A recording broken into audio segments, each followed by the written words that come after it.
ஒரு சின்ன அப்டேட் சொல்லலான்னு வந்தேன். லைஃப் நல்லா போயிட்டுருந்துச்சு. என் சேலஞ்சஸ் நல்லா போயிட்டுருந்துச்சு. எல்லாமே நல்லா போயிட்டுருந்தது. Until today 9th September 2024.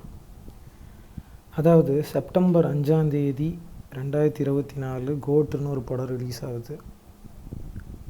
நான் என்ன தான் ஒரு தீவிரமான ஒரு தளபதி ரசிகனாக இருந்தாலும் பரவாயில்லன்னு சொல்லிவிட்டு என் கிரேவிங்ஸ் எல்லாம் அடக்கிட்டு அமைதியாக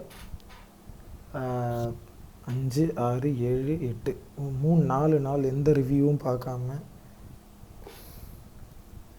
எதையுமே மைண்டில் ஏற்றிக்கக்கூடாது. சரி, இதுக்கு முன்னாடி நிறைய இன்டர்வியூஸ் நான் பார்த்தேன். கல்பாத்தி, அர்ச்சனா, அப்புறமேட்டு விபி அவங்களோட இன்டர்வியூஸ்லாம் நான் பார்த்தேன்.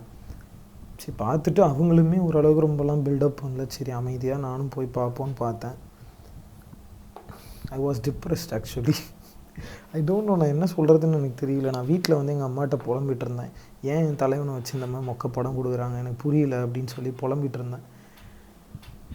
இல்லை, இது வந்து ஒரு சீரியஸான கன்சர்ன்னு நான் நினைக்கிறேன். ஏன்னா இதை வந்து நீங்கள் சில பேர் வந்து கீழே கமெண்ட்ஸில் சொல்லுவீங்க, ஒரு படத்துக்கு ஏண்டா வீடியோ போடுற அப்படின்லாம் சொல்லுவீங்க. எனக்கு தெரிஞ்சு ஒரு படத்தை படமாக தான் நம்ம பார்க்குறோம். எஸ், எக்ஸாக்ட்லி, படத்தை படமாக பார்க்குறோம், என்டர்டெயின்மெண்ட்டாக பார்க்குறோம். ஆனால் அந்த என்டர்டெயின்மெண்ட்டுக்காக போகிற விஷயம் நம்மளை டிப்ரெஸ் பண்ணிச்சுன்னா என்ன ஆகும்? இப்போது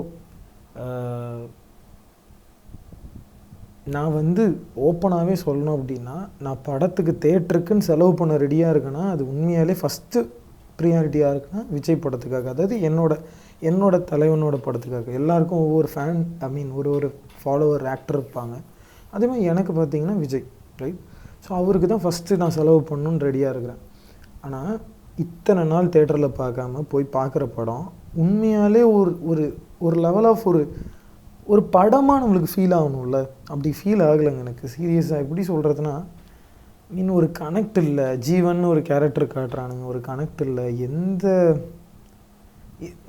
மொத்த படத்தையும் நான் குப்பைன்னு சொல்ல மாட்டேன். ஆனால் மொத்தமாகவே பார்க்குறப்போ ஒரு குப்பையாக தெரியுது. அதிலேருந்து என்ன எடுத்துக்கிறதுன்னு எனக்கு தெரியல, சீரியஸாக சொல்லணுன்னா. ஏன்னா சில இடத்துலலாம் ஒரு டைலாக் இருக்குது, Gandhi is always father of the nation அப்படின்லாம். அங்கே நாங்கள் என்ன ரியாக்ட் பண்ணணுன்னு எதிர்பார்த்தாருன்னு தெரில. விபி நாங்கள் கத்தணும்னு ஆசைப்பட்டாரா இல்லை என்ன பண்ணணுன்னு ஆசைப்பட்டாருன்னு தெரியல. பட் பெருசாக கனெக்ட் ஆகலை. அதே மாதிரி ஹீரோயின் அந்த கேரக்டர், வில்லன் கேரக்டர் கொள்ளுது, அதெல்லாம் ஓகே. பட் ஏதோ ஒரு இடத்துல நம்மளுக்கு அது கனெக்ட் வரணும்ல. கனெக்ட் வரலன்னு நான் நினைக்கிறேன். ஏதோ ஒரு இடத்துல அந்த கேரக்டர் கனெக்ட் ஆகலை.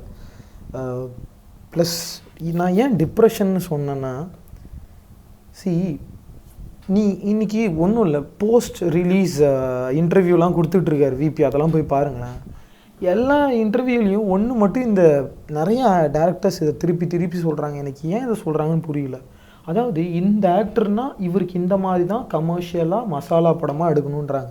எனக்கு புரியலையா? எனக்கு என்ன புரியலன்னா, நீ நல்ல படம் எடுத்தால் நாங்கள் பார்ப்போம். அர்ச்சனா கல்பாத்தி ஒரு இன்டர்வியூவில் சொல்கிறாங்க, நல்ல படம் ஓடும் அப்படின்றாங்க. எஸ், நல்ல படம் ஓடும், அதான் உண்மை. நீ என்ன ஜானரில் எடுக்கிற அதெல்லாம் மண்ணாங்கட்டி எதுவுமே முக்கியம் இல்லை. இப்போது மலையாள இண்டஸ்ட்ரி போய் பாருங்கள். ஒரு ஆக்டர் வந்து த்ரில்லர் பண்ணுறாரு, காமெடி பண்ணுறாரு, எல்லா ஜானர்லேயும் நடிக்கிறாங்க. ஆனால் நம்ம தமிழ்நாட்டில் மட்டும்தான் இது ஒரு சாபக்கேடாக இருக்குது. இந்த ஆக்டர்னால் மாஸ் தான் பண்ணணும். இவங்கன்னா வந்து ஒரு ஒரு ஒரு நல்ல கதை பண்ணலாம் அப்படின்ட்டு ஒரு மாதிரி ஆர்டிஸ்டிக் ஃபிலிம் மாதிரி பண்ணலாம் அப்படின்ட்டு இருக்கு. இப்போ எனக்கு கேள்வி ஒன்று தான். ஆக்டர் சூரியன் ஒருத்தர் இருந்தார், இவர் காமெடியன். இப்போ இவரை கூட்டுட்டு வந்து ஒரு நல்ல கதை எழுதி, ஸ்க்ரீன் பிளே எழுதி, விடுதலை பார்ட் 1 அப்படின்னு ஒன்று ரிலீஸ் பண்ணுறாங்க. அது எவ்வளோ பெரிய ஹிட்டுன்னு நம்மளுக்கு தெரியும். நான் அந்த படம் தேட்டரில் பார்த்தேன். அந்த படம் முடிகிறப்ப எனக்கு எழுந்து வரவே தோணலை. ஏன்? அது அவ்வளோ கிரிப்பிங்காக இருந்தது. சூரியன்றவர், நீ என்ன சொல்லுவீங்க? இந்த கதை எழுத தெரியாத டேரக்டர்ஸ் என்ன சொல்லுவீங்க? சூரியன்றவர் காமெடியன், அவர் காமெடி படம் தான் எழுதணும், நீங்கள் உடனே வருவீங்க. எனக்கு புரியல, உங்களுக்கு கதை எழுத தெரியாததை ஏன் ஆக்டர் மேலே திணிக்கிறீங்க? இன்றைக்கி கூட நான் ஒரு வீடியோ பார்த்தேன், நான் வாய்ஸ் அவடால்னு ஒரு யூடியூப் சேனல். எனக்கு அவ்வளோ டிப்ரெஸ்டாக இருக்குது. எனக்கு நம்ம செலிப்ரேட் பண்ணுற ஒரு ஆக்டரை வந்து அவரை வச்சு ஒரு நல்ல படம் எடுக்க தெரியாமல் இவங்க என்ன காரணம் சொல்கிறாங்க அப்படின்னா, அந்த ஆக்டருக்கு இந்த மாதிரி படம் தாங்க வரும். எனக்கு புரியலையா? அவர் நடிகர் தானே, நீங்கள் ஏன் டெம்ப்ளேட்டைஸ் பண்ணுறீங்க அவங்கள? அவங்க எதில் வேணாலும் ஃபிட் ஆக ரெடியாக தானே இருக்காங்க. இல்லை, எனக்கு பிரச்சனை என்னென்னா, இது விஜய் சார்கிட்ட இருக்க பிரச்சனையா இல்லை உங்ககிட்ட இருக்க பிரச்சனையா? ஒன்று விஜய் சார் என் படத்தில் வந்து பாட்டு வரணும், டான்ஸ் வரணும், ஃபைட் வரணுன்றாரா, நான் இந்த மாதிரி ஜானர் நடிக்க மாட்டேன்றாரா, இல்லை நீங்கள் விஜய் சாருக்காக இப்படி ஸ்கிரிப்டை மாற்றுறீங்களா? உங்களை நம்பி ஒரு ஆக்டர், அவ்வளோ பெரிய ஃபேன் ஃபாலோவிங் இருக்க ஆக்டர் உங்களை நம்பி உங்ககிட்ட வராங்க. அது எனக்கு என்னென்னா இந்த படத்தில் சீரியஸான கன்சர்னாக என்ன தெரியுமா சொல்லுவேன், எதை நோக்கி படம் போகுதுன்னு ஒரு கட்டத்தில் புரியலைங்க. சீரியஸாக இந்த ஜீவன் ஒரு கேரக்டர் வருது இல்லை, வந்ததுக்கப்புறம் ஜீவன் ஒரு கேரக்டர், அதாவது அந்த காந்தியோட பையன் அவருக்கு வந்துடுறாரு. வந்ததுக்கப்புறம் ஆக்சுவலாக இவங்க ஏதோ ஒரு மிஷனை முடிக்கிறான்றாங்க. அது என்ன மிஷன்னே சத்தியமாக புரியல. படத்தோட கடைசியில் போய் ஒரு அது என்னது ஸ்டேடியமில் பாம் வைக்கிறானுங்களாம், கடைசியில் போய் வைக்கிறானுங்க. அது கூட எனக்கு என்னென்னா, படம் ரிலீஸ் ஆனதுக்கப்புறம் இப்போ வந்து டேரக்டர் வந்து டீகோட் பண்ணுறாரு, ஒரு சீனு என்ன ஏதுன்னு டீகோட் பண்ணுறாரு. எனக்கு என்ன புரியலன்னா, நீ இதை வந்து தயவு செஞ்சு படத்துக்கு முன்னாடியே பண்ணிவிடுங்க. அப்போயாவது நாங்கள் ஒரு மைண்ட் செட்டோடு போவோம், கடைசியில் தான் வந்து வைப்பாங்க போல் அப்படின்ட்டு. ஐயோ, எனக்கு என்ன சொல்கிறதுனே தெரிலங்க. நான் ஒரு ஃபேனாக டிப்ரெஸ்டாக இருக்கேன் சீரியஸாக. எனக்கு ஏதாவது ஒரு நல்ல நல்ல நல்ல படத்தோட சஜஷன் கீழே கொடுங்க. காமெடி படமோ த்ரில்லர் படமோ, யார் எதாவது ஆக்டரோட படத்தை பார்த்துடலாம் போல் இதுன்னு அப்படி இருக்கேன். நான் விஜயை குறை சொல்ல மாட்டேங்க. அவரால் முடிஞ்ச வரைக்கும் படத்தை புல் பண்ணியிருக்காரு. கதை கிரிப்பிங்காக இல்லை, ஸ்க்ரீன் ப்ளே கிரிப்பிங்காக இல்லை, கதை ஒழுங்காக இல்லை அப்படின்னா எந்த படமும் ஓடாது. அது எவ்வளோ பெரிய ஆக்டராக இருந்தாலும் ஓட போகிறதில்ல. சும்மா வந்து நம்ம பொய் சொல்லிட்டுலாம் இருக்க முடியாது. இதுக்கப்புறம் அவ்வளோதாங்க. எனக்கு என்ன சொல்கிறதுன்னு தெரில. லைஃப்பில் நடக்கிற ஒரு அப்டேட்டை உங்ககிட்ட ஷேர் பண்ணணுன்னு ஆசைப்பட்டேன். வேறு எதுவும் இல்லை. நீங்கள் உண்மையான விஜய் ரசிகனாக இருந்தீங்கன்னா கண்டிப்பாக இது உங்களுக்கு ஃபீல் ஆகிருக்கும். என்னடா இது படம் இப்படி பண்ணிட்டானுங்களே அப்படின்ற ஃபீல் இருக்கும். நான் உண்மையாக சொல்லட்டுமா, இந்த முட்டு கொடுக்குறதுன்னு சொல்லுவாங்க, நான் பயங்கரமாக முட்டு கொடுப்பேன். நல்ல படத்துக்கு முட்டு கொடுத்துருக்கேன். நிறைய பேர் இங்கே வாரிசு பிடிக்கலன்னு சொல்லியிருப்பீங்க. எனக்கு வாரிசு ரொம்ப பிடிச்ச படம். ஏன்னா அதில் விஜய் வந்து ரொம்ப பழைய விஜயை பார்த்த மாதிரி ஒரு ஃபீல். ஏன்னா ஜாலியாக ஒரு கிளைமேக்ஸில் ஜாலியாக ஃபன்னாக படத்தில் நடிச்சிருப்பா. அப்படி அதே மாதிரி கதை பார்த்திங்கன்னா கரெக்டாக இருக்கும். அவர் ஒரு சிஇஓ ஆகுறாரு அப்படின்ற மாதிரி ஒரு கதை இருக்கும். பட் இந்த படத்தில் ஏதோ நோக்கி போது எனக்கெலாம் ஐயோ, எனக்கு இல்லைங்க, சீரியஸாக முடியல.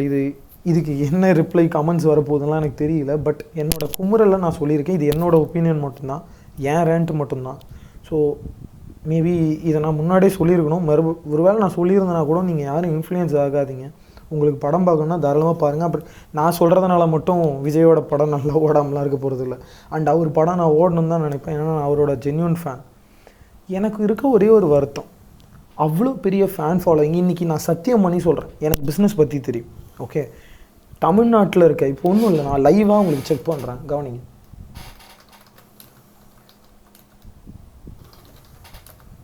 தமிழ்நாடு பாப்புலேஷன் அப்படின்னு நான் போடுறேன். தமிழ்நாடு பாப்புலேஷன் மட்டும் போடுறேன், கவனிங்க. தமிழ்நாடுவோட கரண்ட் பாப்புலேஷன் என்ன சொல்லுதுன்னா, the latest census of Tamil Nadu was done in 2011. 2011 பண்ணியிருக்காங்க. அந்த நெக்ஸ்ட் சென்சாஸ் ஆஃப் 2021 பண்ணியிருக்காங்க.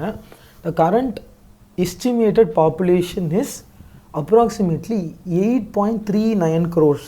8.39 கோடி. 8.39 கோடினா இந்த 8.39 கோடியில் நம்ம பாதி எடுத்துப்போமா? அப்போ கோடிக்கு எத்தனை ஜீரோப்பா? ஐயோ இருங்க, அப்படியே நம்ம பண்ணுவோம், வாங்க அப்படியே பண்ணிவிட்டோம், ஒரே வழியாக வேலை முடிச்சிட்டோம்.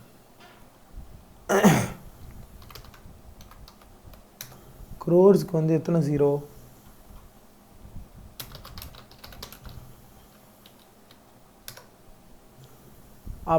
ஐயோ 1 2 6 7 0 வருது. இப்போ இருங்க, 1 2 3 4 5 6 7 இன்ட்டு இப்போ ஒரு எக்ஸாம்பிளுக்கு இது எத்தனை, தமிழ்நாட்டில் எத்தனை பாப்புலேஷன் இருக்குது? 8.39 கோடியா? கரெக்டாக 8.39 கோடி. நான் நோட் பண்ணிக்கோங்க. இப்போ இதில் நான் பாதி எடுக்கட்டுமா? 4 கோடின்னு எடுக்கிறேன். 4 கோடி, 4 கோடி எடுக்கிறேன். 4 கோடி மக்கள் இன்ட்டு இன்றைக்கி 100 ரூபாலாம் செலவாகிறது இல்லை. ஜென்யூனாக சொல்கிறேன், ஒருத்தவர் போய் தேட்டருக்கு போகிறாருன்னா மினிமம் ஒரு 200 ரூபா செலவாகுது. ஓகேவா?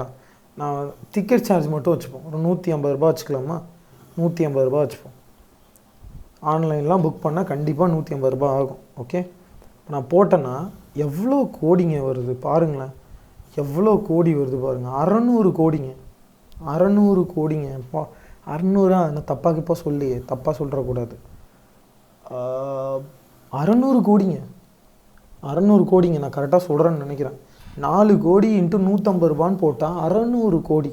இன்றைக்கி வந்து அர்ச்சனா கல்பாத்தி ஒரு இன்டர்வியூவில் சொல்லியிருக்காங்க, 300 சில்லற கோடி வந்து செலவு பண்ணியிருக்காங்க படம் எடுக்க. அவங்க லாபம் எடுத்துகிட்டு போயிடுறாங்க. எனக்கு என்னென்னா ஜென்யூனான ஃபேன்ஸ் வருத்தப்படுறாங்க, இதுதான் உண்மை. நானும் முட்டு கொடுப்பேங்க, நல்ல படத்துக்கு முட்டு கொடுக்கலாம். இது வந்து ஒரு மாதிரி கொலாப்ஸ்டாக வெளியே வரப்போ வந்து ஒரு மாதிரி கன்ஃபியூஸ்டாக இருக்குது. நான் இப்போ கூட சில இந்த தேட்டர்லேருந்து வெளியே வர மக்கள்கிட்ட மைக்கை காட்டிட்டு நிற்பாங்களே, அதில் சில கிரிஞ்சான ஃபேன்ஸ் வந்து முட்டு கொடுக்குறானுங்க. எனக்கு புரியல, ஒரு படம் நல்லா இல்லைன்னு மேபி அது அவங்களுக்கு பிடிச்சிருக்கலாமோ என்னமோ எனக்கு தெரியல, பட் எனக்கு பிடிக்கலங்க. நான் ஒரு சின்ன அப்டேட்டாக அதை போஸ்ட் பண்ணுறேன், முடிஞ்சால் தான் நல்ல படத்தை கீழே கமெண்ட் பண்ணி விடுங்க. இந்த படத்தை லிட்ரலாக நான் டிப்ரெஸ்டாக இருக்கேன், எனக்கு பிடிச்ச ஒரு ஆக்டரோட படம் இப்படி சொதப்பி வச்சுருக்கானே வருத்தமாக இருக்குது. எனக்கு இந்த படத்தை இன்னொரு தடவை பார்க்கலாமா அப்படின்னு ஒரு ஆசை கூட எனக்கு வரல பெருசாக. என்ன மறுபடியும் போனால் அதே குப்பை தானே இருக்குன்ற மாதிரி எனக்குள்ளே தோணுது. மேபி இதை அப்லோட் பண்ணுறேன் நான் யூடியூப்பில், ஐ டோன்ட் கேர் என்ன கமெண்ட்ஸ் வரப்போகுதுன்னு எனக்கு தெரியல. It's just an update of myself. இதை வச்சு யாரும் இன்ஃப்ளூயன்ஸ் ஆக தேவையில்ல, don't get influence or anything. So it's just my own opinion. Okay, thank you. Opinion சொல்கிறது கூட பயந்து சொல்ல வேண்டியதாக இருக்குது பாருங்கள், ஏன்னா கீழே கமெண்ட்ஸ் ஏதாவது போடுவானுங்க எனக்கு தெரியல. Okay, thank you. ஸோ இதுதான் அப்டேட். என்னோடய சேலஞ்சு கூட இன்றைக்கி பண்ண முடியாத ஒரு சுச்சுவேஷனில் இருக்கேன், மைண்ட் அந்தளவுக்கு கொலாப்ஸ்டாக இருக்குது. ஸோ இதை காரணமாக நான் சொல்ல விருப்பலை, but I really want some ஒரு கேப் வேணும்னு நினைக்கிறேன். இன்றைக்கி ஒரு நாள் நான் எந்த சேலஞ்சும் பண்ணலை, so I'm just taking a gap. So நாளைக்கு மறுபடியும் மூடு அகெயின் ஆகிடுச்சுன்னா வந்து மேபி நான் தூங்கணும், இப்போ போய் தூங்கிட்டேன்னா நாளைக்கு மூடு மறுபடியும் சரியாயிடுச்சுன்னா மறுபடியும் வந்து வேலை செய்வோம். So thank you all. ஸோ இதுதான் ஒரு சின்ன அப்டேட். தேங்க்யூ.